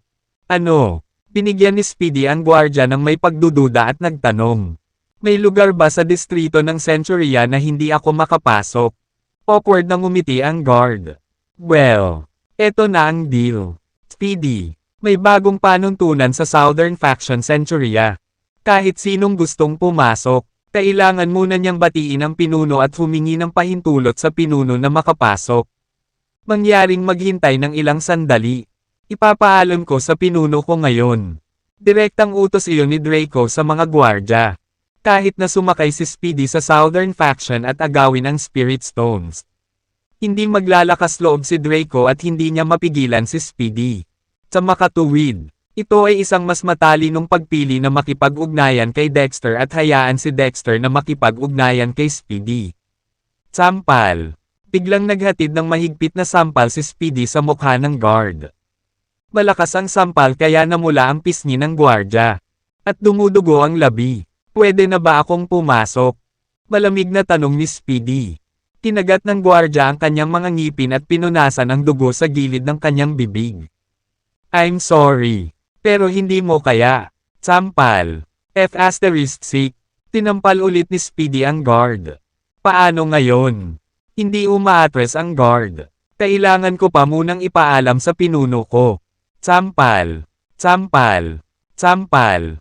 Tinampal ni Speedy ang gwardya ng 3 sunod-sunod na beses at nagtanong. Kailangan mo pa ba siyang ipaalam? Nang matanggap ang mga sampal na iyon. Halos hindi na makatayo ng tuwid ang gwardya. Oo. F*** ka. Sa galit, pinalis ni Speedy ang gwardya na may kasamang sipa. How dare you stop me in my track?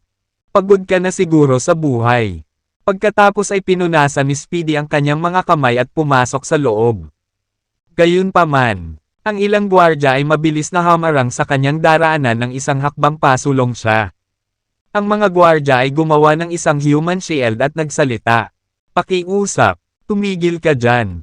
Speedy, F*** Sabay-sabay na lumipad sa galit si Speedy. Nakaharang din ba kayo sa daraanan ko? Papatayin ko ang sino mang humahadlang sa akin. Mataimtim na tumango ang mga gwardya at sinabing, Speedy, ayon sa alituntuning itinakda ng ating bagong pinuno, kailangan nating ipaalam sa kanya bago pasukin ang sinuman. Kasama dyan ang Southern King mismo. Ano? Kumunat ang noo ni Speedy at nagtanong. Tinabi mo bang bagong pinuno? Anong bagong pinuno? Mayroon kaming bagong pinuno sa Southern Faction. At iyan ay isang bagong tuntunin na mayroon kami. Sagot ng mga gwardya. Kawakas ay naunawaan na ni Speedy ang sitwasyon. Nakita ko. Sabi ko na nga ba. Walang lakas ng loob si Draco na pigilan ako. Tila ang iyong bagong pinuno ay nagsisikap na magpang-ibabaw. Ipagpatuloy mo. Sabihin sa kanya na labis akong hindi nasisiyahan sa kanyang bagong panuntunan.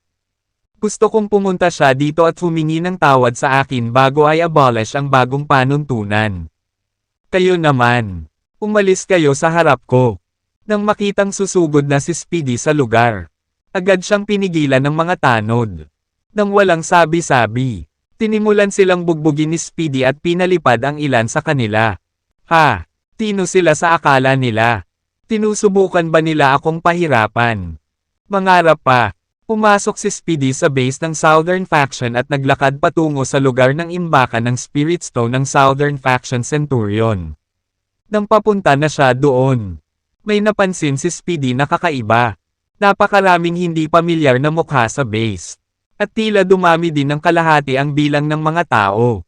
Ano ang nangyayari? Saan nagmula ang Southern Faction ng mga taong ito? Teka, may bagong pinuno na ngayon ang Southern Faction. Hindi kaya ito lang ang mga taong dinala ng bagong pinuno kasama niya? Hanga na ako sa bagong pinunong ito. Ayos lang. Dahil gusto niya akong hamanin. Tuturuan ko siya ng leksyon. Kabanata 2660. Hindi nagtagal. Nakarating siya sa imbakan ng Spirit Stone ng Southern Faction. At nabigla siya sa kanyang nakita. Noon, iilan lamang sa Southern Faction ang marunong magpino ng espiritual na bakal. Ngayon, mayroon silang humigit kumulang 30 tao na nagpapadalisay ng espiritual na bakal. Isa pa, hindi ko nga alam kung sino ang karamihan sa kanila. Inilibot ni Speedy ang kanyang tingin sa lugar at mabilis na nahanap ang isang pamilyar na mukha. Hindi ba Golden Cicada yan? Hindi ba siya ang pinuno ng Northern Faction Centuria? Pinaglalaroan ba ako ng mga mata ko? Nabaliw na ba ako? Ano ito? Alam ng lahat ang tungkol sa lamat sa pagitan ng Southern Faction at Northern Faction. Pinaplano pa nga ng Northern Faction na lipulin ang Southern Faction. Ngayon, tinutulungan ng pinuno ng Northern Faction ang Southern Faction na pinuhin ang espiritual na bakal. Nagsanib puwersa ba ang Southern Faction at Northern Faction? Hindi naman pwede yun, di ba? Imbes na saksakin ang utak, pumunta si Speedy sa Golden Cicada at nagtanong, Golden Cicada, bakit wala ka sa Northern Faction? Anong ginagawa mo sa Southern Faction? Agad namang nag-angat ng ulo ang lahat nang marinig ang mga salitang iyon. Nang makita nilang si Speedy iyon ay iba ang naging reaksyon nilang lahat. Habang si Golden Cicada ay lubos na napahiya, si Draco ay pinagpapawisan ng mga bala. Taway ni Draco sa mga guard sa loob. Hindi ba sinabi ko sa kanila na ipaalam kay Mr. Cruz sa sandaling makita nila si Speedy? Dapat nilang hayaan si Mr. Cruz na makitungo sa taong ito. Ano ang dapat kong gawin ngayong nandito na siya? Dahil doon sa isip, inutusan ni Draco ang isang nasasakupan sa malapit. Ipaalam ito kay Mr. Cruz. Bilasan mo. Nakuha ko. Mabilis na umalis ang nasasakupan. Naiinis na si Speedy nang sabihin niyang, Golden Cicada, bakit natulala ka? May tanong ako sa'yo. Bakit bigla kang pumunta sa base ng Southern Faction Centuria? Lalong nahiya si Golden Cicada. At awkward siyang tumawa. Oh, ito ay wala. Malaya ako. Kaya pumunta ako para mamasyal. Hindi posibleng sabihin ni Golden Cicada kay Speedy na dinala niya ang Northern Faction Centuria para sumali sa Southern Faction. Nakakahiya naman. Obviously, hindi kumbinsido si Speedy. Bakit ka nagsisinungaling? Akala mo ba maniniwala ako sa'yo? Sabihin sa akin ang katotohanan. Ano ang nangyayari? Sa huli, walang choice si Golden Cicada kundi sabihin ang totoo. Ako, dinala ko ang Northern Faction Centuria dito para sumali sa Southern Faction. Ha? Natigilan si Speedy. Ikaw si Golden Cicada, ang pinuno ng Northern Faction Centuria. No, ikaw ay napakataas at makapangyarihan. Paano ka nagsumite sa Southern Faction? Haha, gaano ito nakakatawa. Namula ang mukha ni Golden Cicada nang marinig ang mga salitang iyon. Wala akong ibang gusto kundi balatan si Speedy ng buhay. Natawa pa si Speedy saglit bago idinagdag. Be honest with me. Okay. Pinapasakop ka ba sa kanya ng bagong pinuno ng Southern Faction? Tumango si Golden Cicada bilang tugon. Nakita ko, mukhang may kakayahan ang bagong pinuno. Mas malakas siya kay Draco. Si Draco ay naging pinuno sa loob ng maraming taon. Ngunit ang Southern Faction ay mas mahina pa rin kaysa Northern Faction. Walang paraan na magagawa niya ito. Oo nga pala, Golden Cicada, dahil nag-submit ka na sa Southern Faction. Siguradong nagdala ka ng Spirit Stones mula sa storage sa Northern Faction. Diba? Tanong ni Speedy. Muling tumango si Golden Cicada. Masyadong nakakahiya para sa kanya na sabihin kay Speedy na kinuha ni Dexter ang lahat ng Spirit Stones mula sa Northern Faction. Napuno ng pananabik si Speedy nang sabihin niyang, ang galing. Nagkataon. Ang Southern Faction Legion ay kulang sa Spirit Stones. Mabilis. Gusto kong tingnan ang imbakan ng Spirit Stone. Dahil doon, gustong pumasok ni Speedy sa imbakan ng Spirit Stone sa kuweba. Nagpanik si Draco at likas na tumayo sa harap ni Speedy para pigilan siya sa kanyang paglalakad. Speedy, pakihintay. Hindi ka makapasok sa kuweba. Sabi ni Draco. Inis na tanong ni Speedy. Why not? Well, ang kuweba ay puno ng mga bitag. Kung papasok ka ngayon, baka mahuli ka. Hintayin natin ang pagdating ng bagong pinuno. Sa tingin ko, mas ligtas na siya ang manguna. Sagot ni Draco. Hindi pa handa si Mr. Cruz na ibigay ang mga Spirit Stone na ito sa Legion. Kapag nalaman ni Mr. Cruz na kinuha sila ni Speedy, paparusahan tayo ni Mr. Cruz. Sa malamig na tono, tinabi ni Speedy, mga bitag. Sa palagay mo ba ay magagawa ng iyong mga bitag ang anumang pinsala sa akin? Ang mga ito ay murang pandaraya lamang. Tumabi ka ha. Papasok ako.